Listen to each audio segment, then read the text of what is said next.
God! No! God, please, no! Halo semua, perkenalkan. Jadi kami dari kelompok 4 akan membahas materi tentang konstruksi hukum di Indonesia. Yang pertama ada hukum adat atau prakolonial. Hukum adat itu merupakan sebuah peraturan yang sudah ada sejak zaman penjajahan. Jadi hukum ini tidak tertulis alias berkembang di masyarakat dengan kebiasaan-kebiasaan mereka. Nah, karakteristik pada hukum adat ini ada 1, 2, 3. Yang pertama, dia tidak tertulis. Dia disebarkan melalui secara lisan dari mulut ke mulut atau dari generasi ke generasi. Contohnya seperti kita tidak boleh makan depan pintu. Nah, itu katanya pamali. Lalu tidak boleh bersiul di malam hari. Nah, itu juga sebuah hukum adat yang tidak tertulis gitu. Lalu yang kedua bersifat lokal. Jadi peraturan ini hanya berlaku di daerah-daerah tertentu.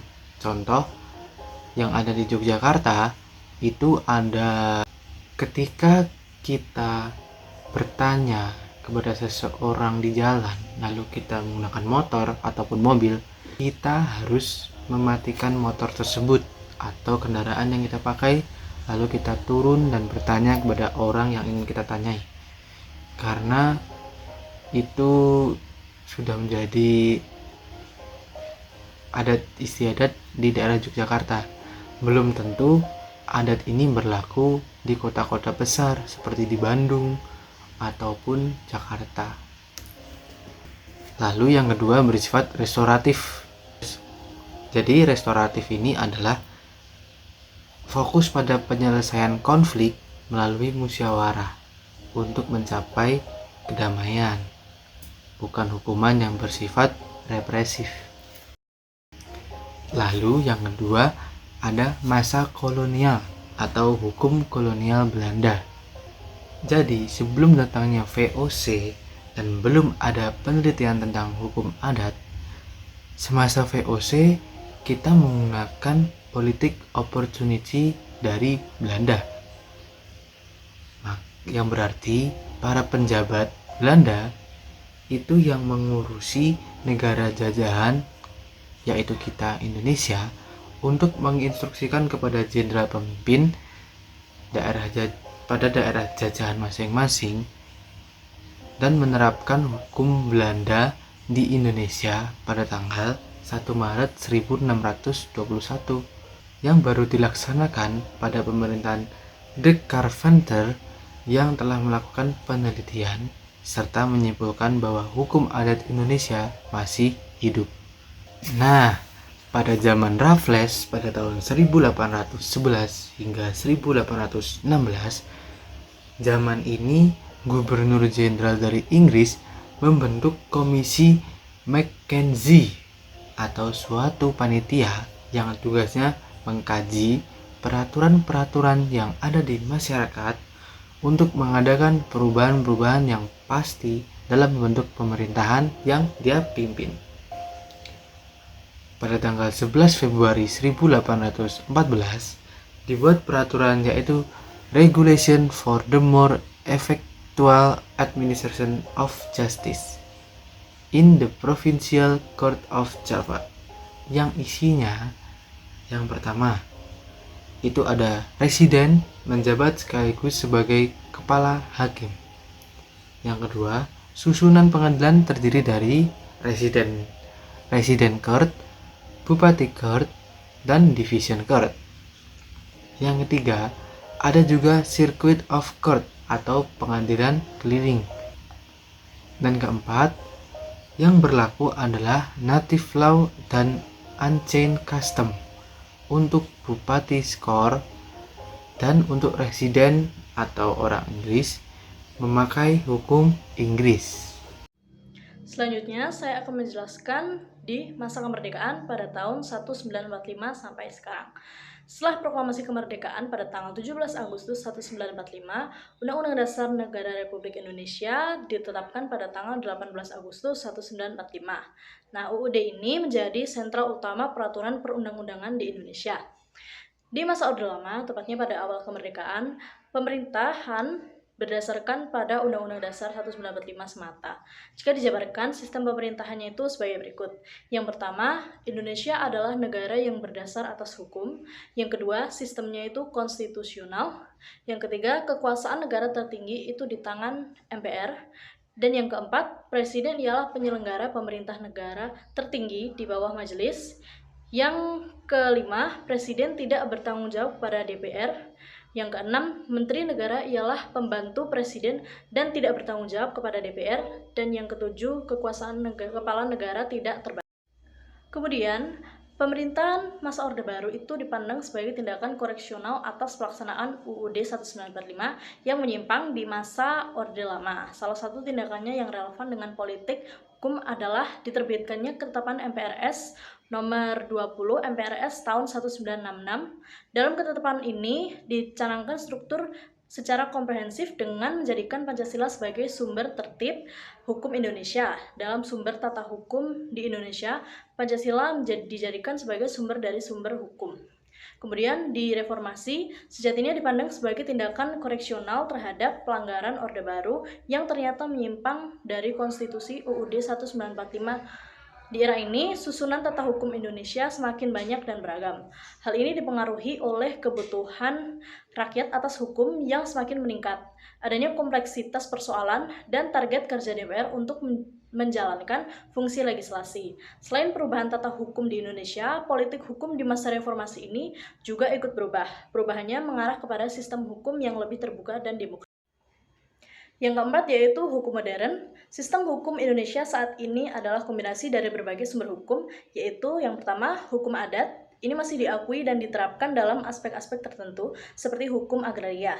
Kemudian hukum kolonial, banyak hukum yang diwarisi dari zaman Belanda masih digunakan, terutama dalam bidang hukum perdata dan pidana. Yang ketiga yaitu hukum Islam. Pengaruh hukum Islam juga kuat, terutama dalam masalah pernikahan, warisan, dan zakat. Indonesia ini memiliki peradilan agama yang menangani kasus-kasus berdasarkan syariat Islam. Kemudian yang terakhir yaitu hukum nasional. Berbagai undang-undang dan regulasi modern yang diterapkan setelah kemerdekaan, seperti undang-undang perkawinan, KUHP, serta hukum perdagangan dan konstitusi dalam sistem hukum Indonesia. Konstitusi menempatkan posisi tertinggi dalam hierarki peraturan perundang-undangan Indonesia.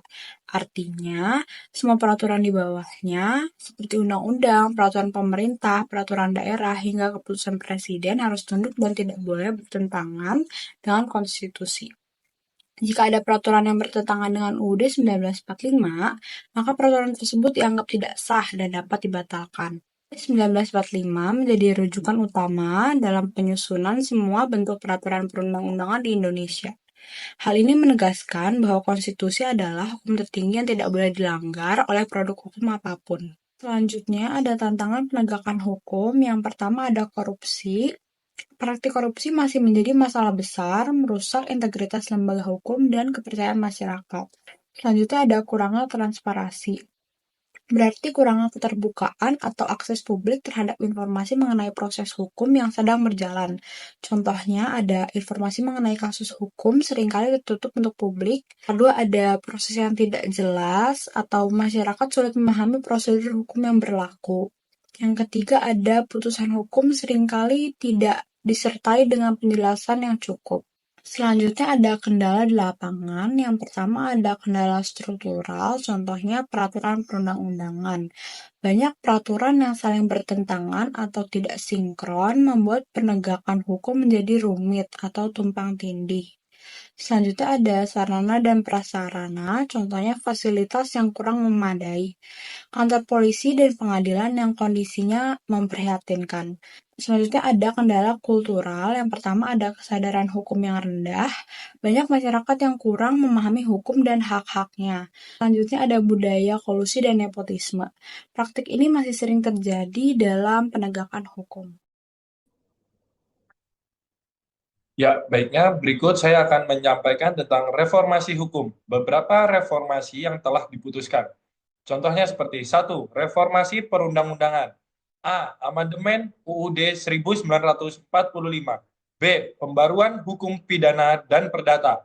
C. Peningkatan harmonisasi dan sinkronisasi peraturan. D. Desentralisasi dan otonomi daerah.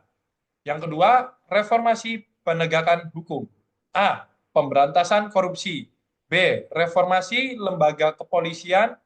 C. Reformasi peradilan. D. Reformasi lembaga permasyarakatan. Selanjutnya ada peran masyarakat dalam menegakkan hukum. 1. Menaati hukum. Patuh pada peraturan. Masyarakat harus menjadi contoh dengan menaati seluruh peraturan yang berlaku, baik hukum tertulis maupun norma-norma sosial. 2. Melaporkan pelanggaran hukum. Tidak melindungi pelaku kejahatan. Masyarakat harus menghindari tindakan melindungi pelaku kejahatan, meskipun pelaku tersebut merupakan kerabat atau teman dekat. 3. Berpartisipasi dalam penyelesaian masalah. Musyawarah. Selesaikan masalah atau melalui musyawarah mufakat adalah nilai luhur bangsa yang dapat memperkuat persatuan dan kesatuan. 4. Meningkatkan kesadaran hukum. Sosialisasi melalui berbagai kegiatan sosialisasi, masyarakat dapat lebih memahami pentingnya hukum dalam kehidupan sehari-hari.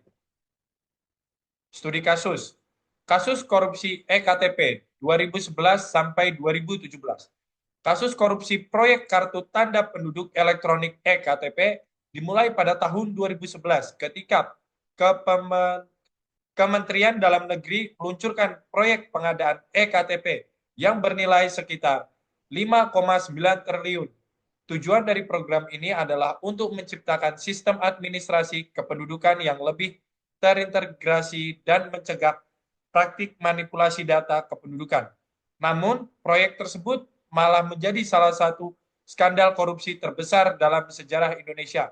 KPK, Komisi Pemberantasan Korupsi, menemukan adanya praktik markup anggaran, pembagian komisi kepada para pejabat, dan sejumlah besar dana yang diselewengkan. Diperkirakan lebih dari 2,3 triliun dari total anggaran proyek disalahgunakan para tersangka. Kasus korupsi EKTP 2011 sampai 2017, reformasi dalam penegakan kasus. Peran EKTP dalam penegakan korupsi besar. KPK memegang peran sentral dalam penuntutan kasus ini.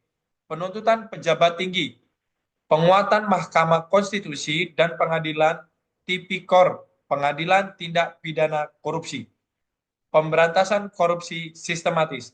Dampak kasus EKTP dalam reformasi hukum. Kasus korupsi EKTP menjadi simbol penting dalam perjuangan melawan korupsi di Indonesia. Meskipun korupsi masih menjadi masalah besar di negara ini, penegakan kasus tersebut memberikan sinyal bahwa reformasi hukum yang mulai sejak era reformasi, terutama melalui pembentukan lembaga independen seperti KPK dan pengadilan tipikor, telah menghasilkan beberapa kemajuan penting.